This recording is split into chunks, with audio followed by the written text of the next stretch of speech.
One of the segments was centered on Rob Parker essentially obliterating Adam Silver for the job he is doing as an NBA commissioner. So before we go any further, we want to play exactly what Rob Parker had to say here, and I'm going to come back and react to his comments. Take a listen to what Rob Parker had to say. Take a listen to that. This is a Adam Silver problem. I think Adam Silver is by far the worst commissioner currently in sports. Wow. And Adam Silver, Chris, went exact opposite. I was a critic of David Stern on some stuff, okay? I was. Where I thought he stepped over the boundaries, over the line. Especially with the dress code. Like, seriously, the dress code bothered me. Like, really. And that kind of began fading as, Right. But that's where I thought he overstepped his boundaries. He also changed the basketball without talking to the players. There was stuff like that where I thought he was out of bounds, Chris. But Adam Silver went the exact opposite, where he gave in and was going to be the commissioner of the players. And you know who pays him? The owners. Right. And I thought it's bitten him in the butt. Because they've taken, they say you give a guy an inch, he'll take a foot. The players have taken 3 feet, Chris, away from Adam Silver.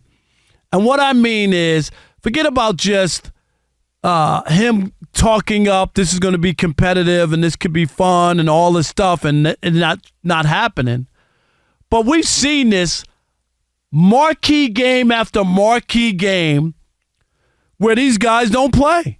We've talked about it on this very radio show, Chris, where we're ready for a game and a matchup, right? We're going to watch as soon as we get off the air. Yep. And we don't get it because there's some guy not playing. Adam Silver's not playing. I get it. But I don't believe that the commissioner has set the right parameters to let guys know that this is not good for the health of the league. It ain't just about you. And I know the NFL always pushed this out there, Chris. Protect the shield. Adam Silver has not protected the NBA. He hasn't.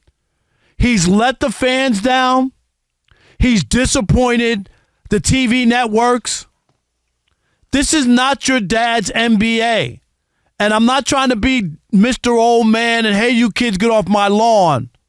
And things change. I'm player empowerment and all that.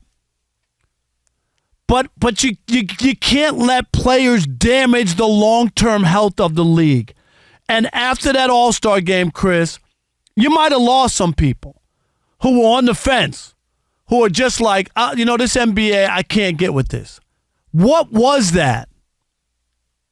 When we don't have competition, somebody called and said it earlier, Chris.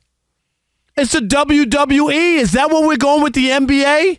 When we're watching fake games? Go out there and fake it. So you heard what he had to say. I 100% concur with him. I agree with every single thing that he said. Let me give you guys some data here. 19 hours ago, we put up a poll, and you guys can go vote on our channel. And we said, is Adam Silver a soft commissioner? Of the 12,000 voters, make sure you go leave your vote. 88% of them said yes. 88%. This channel is predominantly a basketball channel. So that 88% is real. Let me read you one comment. One person says, Anthony Hunter says, the players don't respect him. David Stern was respected. Another person said, milking the paying customer with an awful product. Another person said, Hill Power.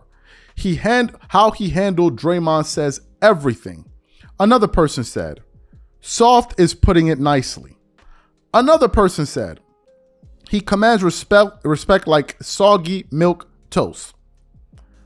Another person said, super charming on Draymond Green. Another person said, he's cotton candy soft as a commissioner. Softer than butter. It just keeps going on and on and on and on and on. On and on and on. That's what NBA fans think about Adam Silver. Now, the question is why? The question is why. I was saying it to myself the other day as I was cooking, and I said to myself, I'm like, man, if I was an employee, I would love to work for Adam Silver because I know I wouldn't have to deliver and I still won't get fired. It would be awesome to work for him. He will agree to everything that every request that I hand him. Oh, yeah, sure. Why not? You don't want? Oh, sure. Why not? Why not? You don't want to work? You don't work half the hours, get the same paycheck? Oh, sure. Why not? Let's look for some data that supports it and let's do it. Let's do it. If you guys don't know, do you know that Adam Silver was one of the biggest proponents for load management? Do you know this? Do you know Adam Silver was the one going out there and saying, oh, yeah, no, we have the data says, and I was always saying, I said, this thing is a hoax. I was saying this for years. He was the one pushing for it. He was the one pushing for it. Then recently turned around and said, well, according to the data, it proves that we found that there's no correlation between load management and players getting less injured. What? So basically, the fans were stuck with the bill while not seeing the players that you market, just for you to turn around a few years later and say, oh, well, I'm sorry, it looks like we were wrong. It looks like we were wrong. I think Adam Silver's is way too friendly as a boss. Why he decided that he wants to be a player-friendly commissioner, I don't know. The word around the NBA streets, I've heard Rashard McCann, I've heard other of them say they all think he's soft. And Adam Silver thinks he's being agreeable by, okay, let me hear what they have to say. Let me hear what he has to say. Let me hear what this guy has to say. Not realizing that these dudes are taking him for a ride. Look at the example of John Morant. John Morant had the incident. Then he had the other incident when he went to go meet the commissioner and told him, I'm not going to do anything. And what did he do? Turned around and did the exact same thing. And then the way that the players rewarded him for him being so pro player was to totally embarrass him on All-Star night. So Adam Silver has to take the brunt of this blame.